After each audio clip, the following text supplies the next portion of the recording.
بسم اللہ الرحمن الرحیم نحمدہ و نصلی علی رسولہ الکریم السلام علیکم ورحمۃ اللہ وبرکاتہ۔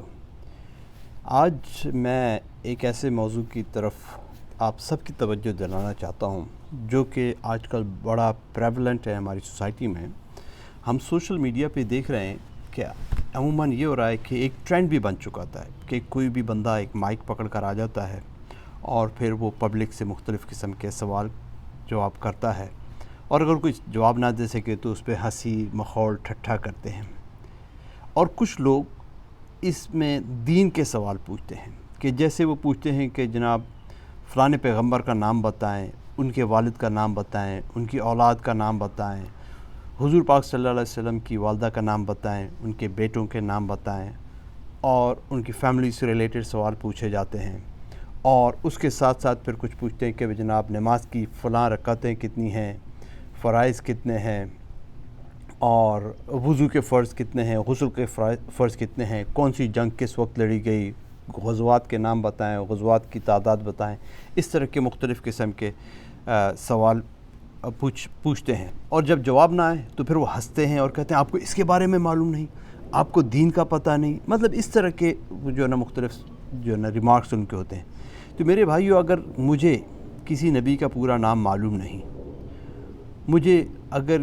کسی نبی کی امتیوں کی تعداد معلوم نہیں، مجھے اگر یہ معلوم نہیں کہ حضور اقدس صلی اللہ علیہ وسلم کی والدہ مبارکہ کا کیا نام تھا، مجھے معلوم ہے لیکن میں ایک ویسے بات بتا رہا ہوں، معلوم نہیں ہے، مجھے ان کے ازواج مطہرات کی تعداد معلوم نہیں ہے، یا کوئی اسی سے ریلیٹڈ اگر کوئی معلوم، یا مجھے یہ معلوم نہیں کہ کتنے غزوات میں حضور اقدس صلی اللہ علیہ وسلم شریک ہوئے،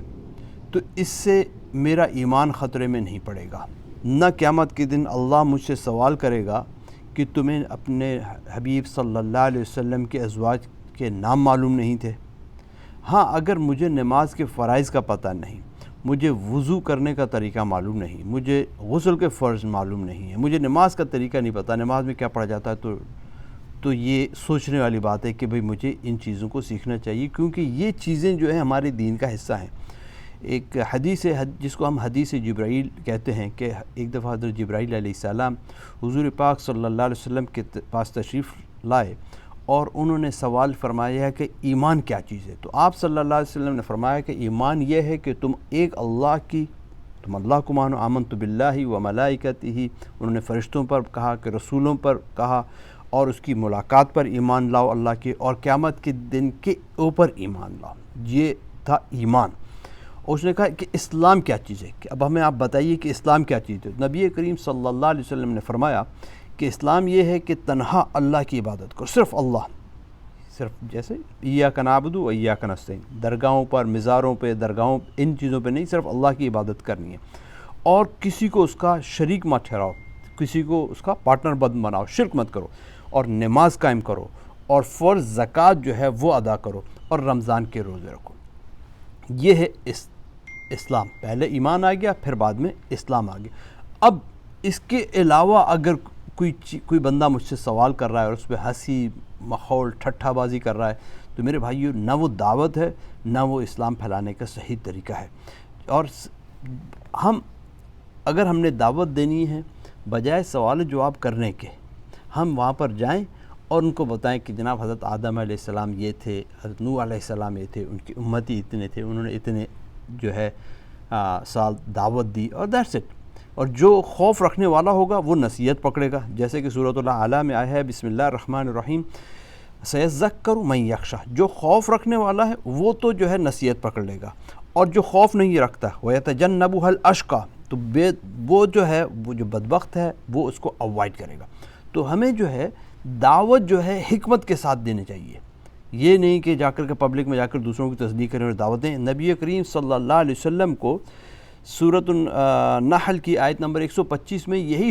حکم دیا گیا ہے کہ اے نبی صلی اللہ علیہ وسلم، اپنے رب کی طرف لوگوں کو دعوت دو۔ اس کا پیرافریز کرنا اس کا مفہوم ہے کہ اپنے رب کی طرف ان کو دعوت دو، اور حکمت کے ساتھ اور عمدہ نصیحت کے ساتھ ان لوگوں کو دعوت دو۔ حضور پاک صلی اللہ علیہ وسلم جب کفار مکہ کو، مشرکین کو دعوت دیتے تو ان کا کیا رویہ ہوتا تھا؟ ان کا رویہ بھی یہی ہوتا تھا کہ ان کو بلاتے تھے، دعوت کرتے تھے، کھانا کھلاتے تھے، پھر ان کو وہ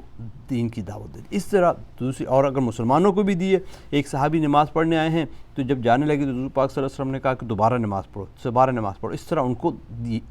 دین کا بتایا۔ یہ نہیں کہ جناب تمہیں تو دین کا پتہ نہیں ہے، اور اس طرح کی تذلیل کی، اس طریقے سے جو ہے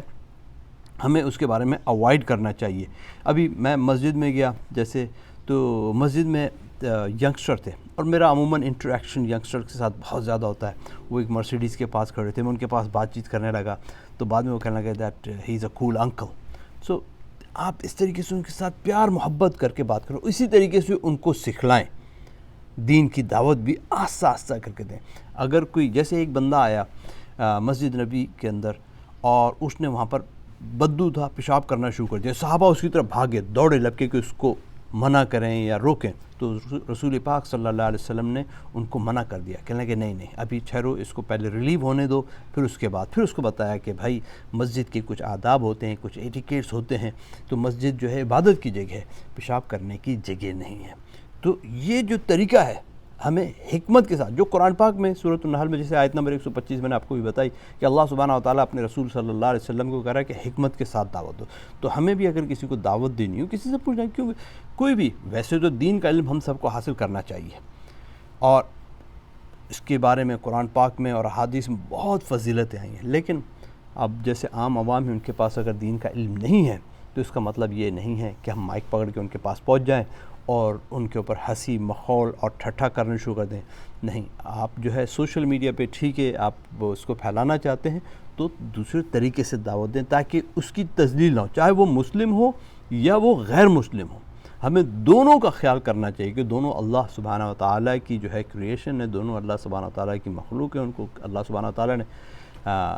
تخلیق کیا، ہمیں اللہ سبحانہ و تعالیٰ نے اسلام کی دولت دے دی،